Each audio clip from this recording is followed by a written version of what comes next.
Your voice, your opinion, your community. Fact TV, free speech, protected.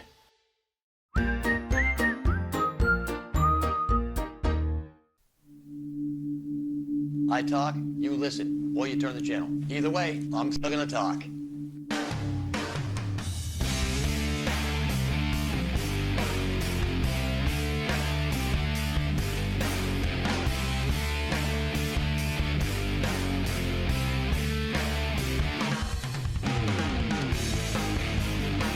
I'm still talking.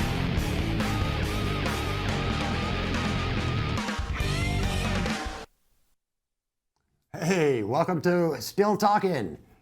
I'm Rick Blood. Today is Monday, October 30th. Just because my air slots have been kind of mixed up, episodes have been kind of mixed up or lagging, so we're going to start with the date every episode now. So Monday, October 30th is what it is. And a weather alert. It's moist out there. Rainy, kind of on the chilly side. It's only in the upper 40s, so it's kind of really slamming us with that. Hey, get ready for what we've got in store next. And we know what that is. It's that white stuff that comes out of the sky that nobody likes. Well, some people like it, I guess. So horrible things going on, still in the news. We've got wars, we've got famines, we've got pestilence, we've got protests, we've got hate. We've got Matthew Perry died. Yeah, I know. He was one of my friends too. Don't know what to say. 54 years old, which is young. Well, then again, what you have to understand about these people, I mean, Matthew Perry's not the only one that died. He's just the only one that got announced. Every day, thousands of people, maybe millions of people every day in the world die. But, you know, Matthew Perry, because he was rich and famous, because he could act, you know, and he made a good living, and, you know, I'm pretty sure he didn't cry if they told him he had to work more than 25 hours a week, or he actually had to learn his lines or, you know, put down his phone so he could do the scene. You know, he probably worked 60, 70 hours a week when he was making it. But these guys all lead hard lives, and that's what the fame and the fortune leads to most of the time. And I mean, 54 years old, you got to figure it's pretty good. He made it past 27. You know, 27, that's, you know, Kurt Cobain, Janis Joplin, Jim Morrison. A lot of those people died at 27. It's a weird coincidence, a conspiracy theory or something. But a lot of those famous folks died at 27. The great Jimi Hendrix, another one. Yeah, I mean, there's a whole list of them, and I should have brought the list, but I didn't. So he didn't quite make it to Elvis. You know, Elvis, I think, was in his 70s when he died. But hey, and there's, at this point on the 30th of October, we don't know. Toxicology hasn't come back. There were rumors that there was drugs found in his house. It had been documented that he had a real rough go throughout his life with addiction problems. You know, and that he was sad and lonely and depressed, and the same thing that most comedians are, or, you know, a lot of us normal, regular, average people are. And one of the things that struck me was he said he spent $9 million to get sober. You might as well drink because it's cheaper. You know, especially, and again, one of the things about addiction is you cannot change a person's addictive habits until they themselves are ready to change them. You can't feel bad about addicts and the fact that you can't help them. They have to make the conscious decision that they don't want to do that anymore. That's how I quit drinking. I was just like, look, I drink a lot, I get drunk a lot. I'm an ass when I get drunk.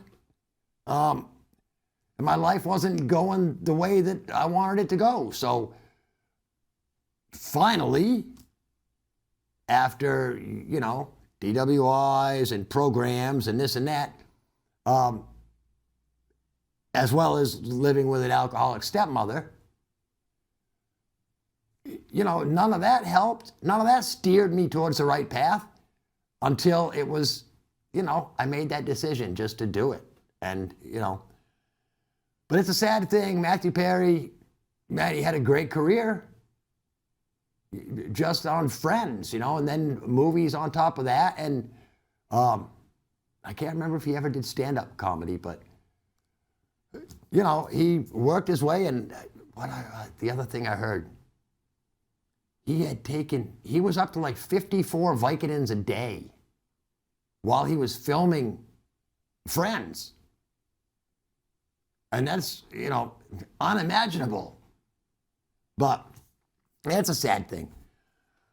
And there's all kinds, too many sad things in the world. There's still, the war is going on still. It's probably go on for a long time. But it's bleeding over into the United States. And, I wish I could be funny about all this stuff, but it's not really a laughing matter. Because you've got, dare I say, uneducated people in college out protesting for Hamas and that Israel is the bad guy and death to Israel. And yeah, those are the things that they're chanting on college campuses these days. River to the sea, let Palestine be free, blah, blah, blah. It hurts to even say that kind of stuff because they're talking like Hitler and talking about wiping out the Jews.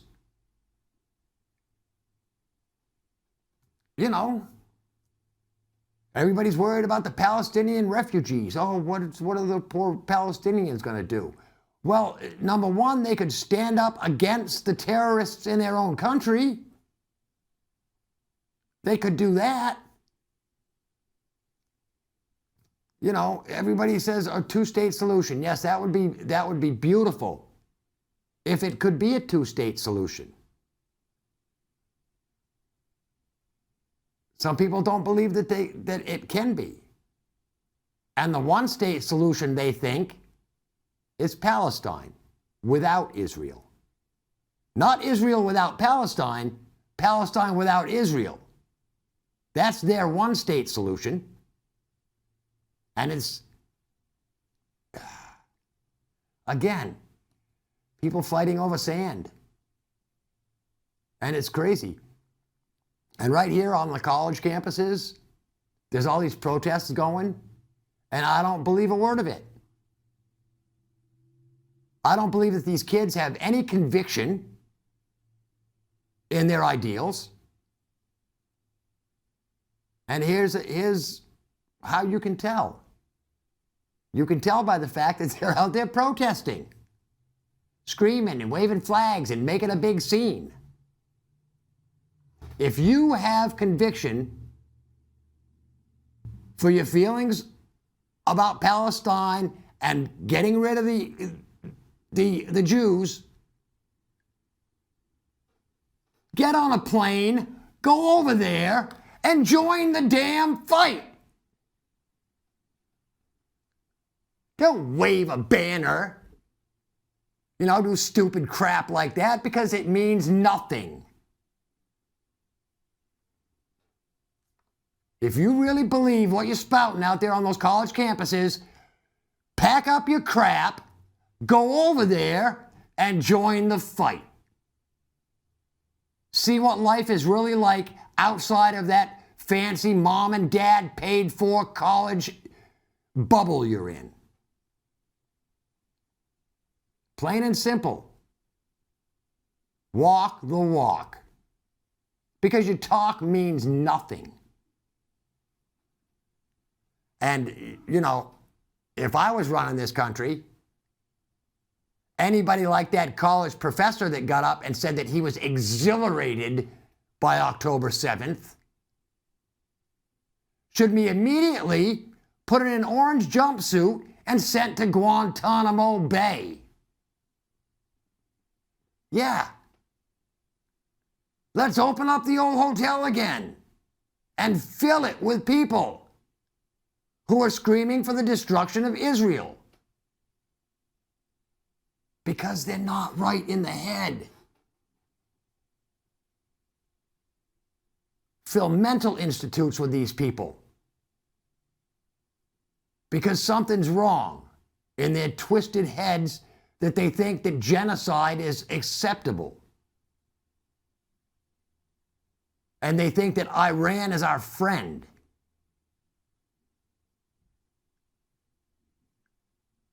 Would you be friends with somebody that told you every day they want you dead? Of course you wouldn't. Who would?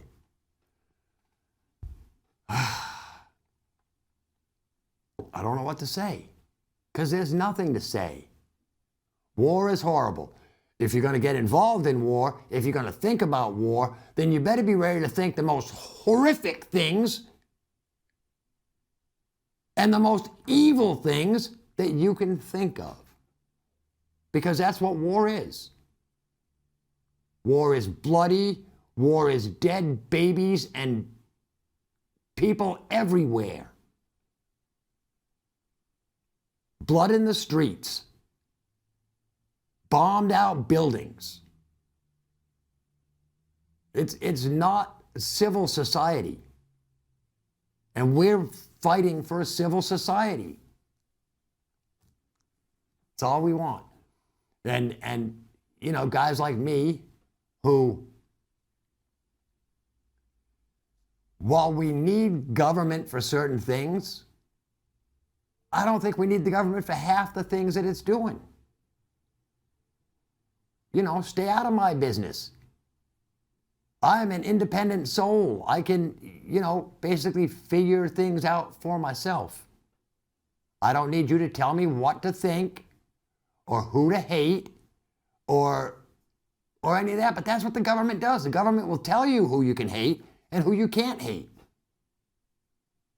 And they do it through the manipulation of speech. They do it through the manipulation of the media. And we just go along. Instead of standing up and saying, wait a minute, why should I hate that person? Or why should I hate those people? You know?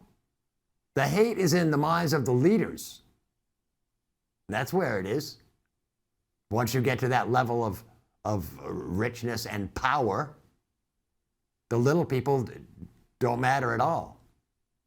And I know this because I watch Undercover Boss, you know, and I've seen these CEOs, you know, the guy that sits in that top chair on top of the pyramid, that little pointy chair, you know, with the point that goes up his butt, and has no clue what the underlings do or the struggles that people are in day to day, you know, but still going to work and trying to eke out their little meager living. And usually, it's, of course, at the end of the Undercover Boss, you know, the boss usually was like, oh, geez, you know, I didn't realize that. You know, I forgot that I started sweeping floors back when I was 17 years old. You know, and that's what happens. When you get up there in power, you tend to forget how you got there and where you came from. So it pays just to be a regular person. And, you know, I think I've done enough ranting for today. So let's just talk about how you can make your life, you know, a little better. Because your life is up to you. Again, we are individual souls. I've said it before, we have free will. We control our emotions don't control us. But a lot of us think the opposite. You know, they think that emotions control what we do. And they don't have to. every day you can get out of bed and, smile. Smile when you first wake up and say, hey, it's a great day. Even this morning, I got up and I was like, it's a great day. And even though it's rainy, crappy, cold outside, and I've got to deal with Mom all day because today's my one day off from the delivery job, it's still a great day, and I can feel good about the day. Get up and make your bed. First thing, make your bed. There's an admiral, a Navy admiral, that wrote that in his book about how every day if you get up and you make your bed, first thing, well, then if you accomplish nothing else during the whole day, at least you made your bed, right? I don't make mine. I figure I'm just going to get in it in 12 hours anyway, or 14 hours or whatever. So I make it every time I wash the sheets, then I make the bed. Until I get in it, and then I don't make the bed again until I wash the sheets next week. So what else can you do to make life happy? You can smile at somebody else. Say hello to somebody. Say hello to old people. They love it. Because a lot of them don't have people that they talk to normally, all the time, every day. Be nice to somebody. If you see somebody struggling with something, offer to give them a hand. Makes you feel good. Makes life happy. I don't have to tell you, eat good and exercise and wait. No, never mind, because I don't eat good and I don't exercise a whole lot. So those things aren't super important. You just got to eat enough to make a turd. That's all. It's kind of everything will make a turd if you eat it. And that's basically our job. We eat stuff, it comes out the bottom end, and we just move on through life, aggravating people or not aggravating people. Again, it's your choice. You can walk around and be a mean old coot all you want. But it probably doesn't make you happy. It doesn't make other people happy. Walk around, be happy. Yeah, life is hard, but you get through it. And, you do the best you can. Even when it's hard. When it's hard, that's when you know what you're made of because you fight through it. And everybody is fighting through something. If you look at somebody who's extremely happy, deep down inside, they're probably extremely miserable. Yeah, that's the way it is. Any comedian, look at any comedian, and they'll say, they spend a lot of time depressed, they spend a lot of time lonely by themselves, they don't have a lot of friends, and they've become a comedian to offset that, to put on the happy face, to be somebody who they can't be in real life, And let me tell you, Matthew Perry wasn't Chandler Bing. Chandler Bing was just a character that Matthew Perry played. That's right. An actor's got to be, being an actor has got to be great in the aspect that, you spend a lot of your time as someone else.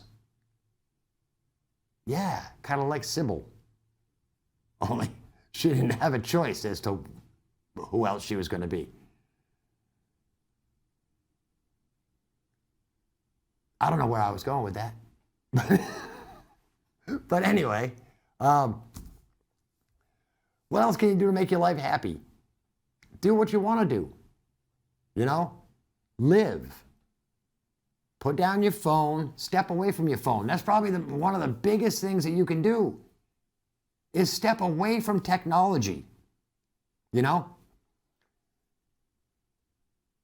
You can't appreciate the earth unless you're out in it.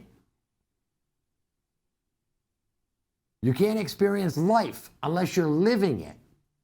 And let me tell you, this isn't living it. Life is active. Life isn't passive, sitting in front of your screen, moving only your thumbs and your fingers. You move your whole body, you get involved.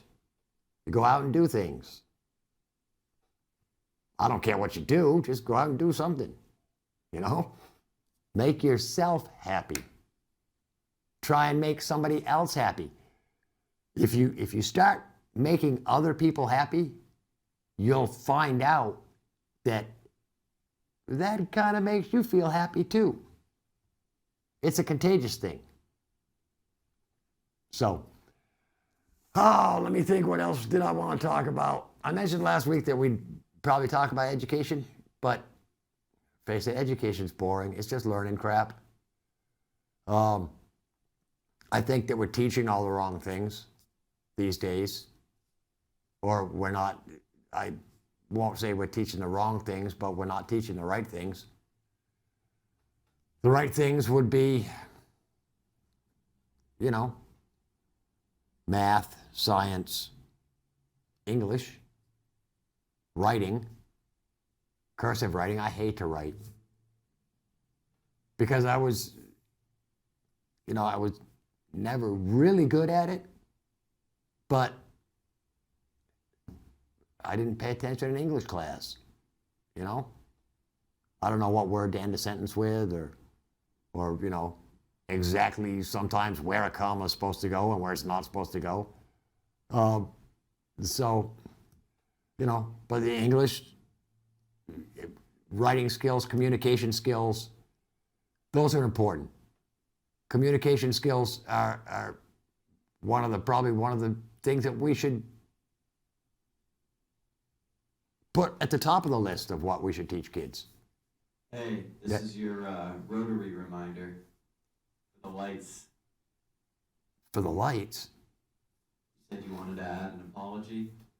Oh, that's right. Yeah, thanks, Josh. Yeah, I was gonna start the show off with that. I do have to make a correction from last week, and I'm glad I mentioned it to Josh, the director, because hey, I would have forgot. Maybe I did a little too much pregame. Maybe not. I don't know. You never can tell with me. Yeah, I have to make a correction. Last week I went on a rant about the lighting at the Rotary on Island Street and Key Road. And I went through there the other night and they seemed fine. So I don't know whether they just weren't up to full power, whether they hadn't been completely turned on yet, or maybe I just went through the whole place with my eyes closed. I don't know. That might have happened. A lot of times I drive like that because I'm scared. Not the way that I drive, but the way other people drive. So I just close my eyes and hit the gas and off I go. So I'm sorry if I upset anybody with my, poor lighting at the Rotary remarks last week. But they were much better, and I like the fact that they added, they've got the lights down the center line between the two rotaries. Looks pretty awesome. All right. So I said that. The city of Keene can rest easy now. Rick's not on the warpath anymore. But don't worry, I'm sure there'll be something else come up soon. There always is. What do I see? I see, of course, I work right across the street from the Colonial Theater, and I would be amiss if I didn't let everybody know that on, I think it's November 3rd, that the Colonial is on the marquee says Warren Miller. So the Colonial is going to be doing the Warren Miller ski film thing again this year. I think it's pretty much an annual thing now. And if you've never seen a Warren Miller ski film, go and see a Warren Miller ski film because they are beautifully produced, beautifully shot. The scenics are unbelievable. If he's still doing them, I know the older Warren Miller films have at least one section where it's narrated, a narrated section that gets, you know, funny stuff, whether they're crashes or falls, or my favorite was always the ski lift videos that were narrated, people trying to get on and off the ski lifts.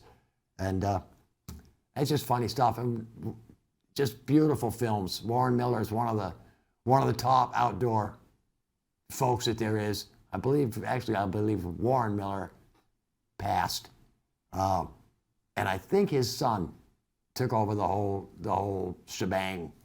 And yeah, they just great films, and especially if you love the outdoors, if you're an avid skier, this is one of those things that they show it in November because they want you to go and they want you to watch it and they want you to get all fired up about ski season coming up, you know. And you know, if you're one of the people that don't like the snow, well, you can go and you can get all fired up about the anger that you're gonna have when all the snow comes. Or you can just be happy. Again, be happy. So anyway, I thought I'd just mention that because I look at it every day. And it's just one of those things. So, what else have I got as we wind our time down? I can't think of anything other than, you know, if you watch on YouTube, hit that little subscribe button. I'm not sure if it's over there or over here or where it is. But somewhere down there, right underneath me, there's a button that says subscribe and like, a little thumbs up thing. So that's my clock that says my time's up. So I want to thank Josh, Fact TV. If you watch on Facebook, click like, share it. Till next time, I'm Rick Blood, still talking. Peace. I talk, you listen, or you turn the channel. Either way, I'm still gonna talk.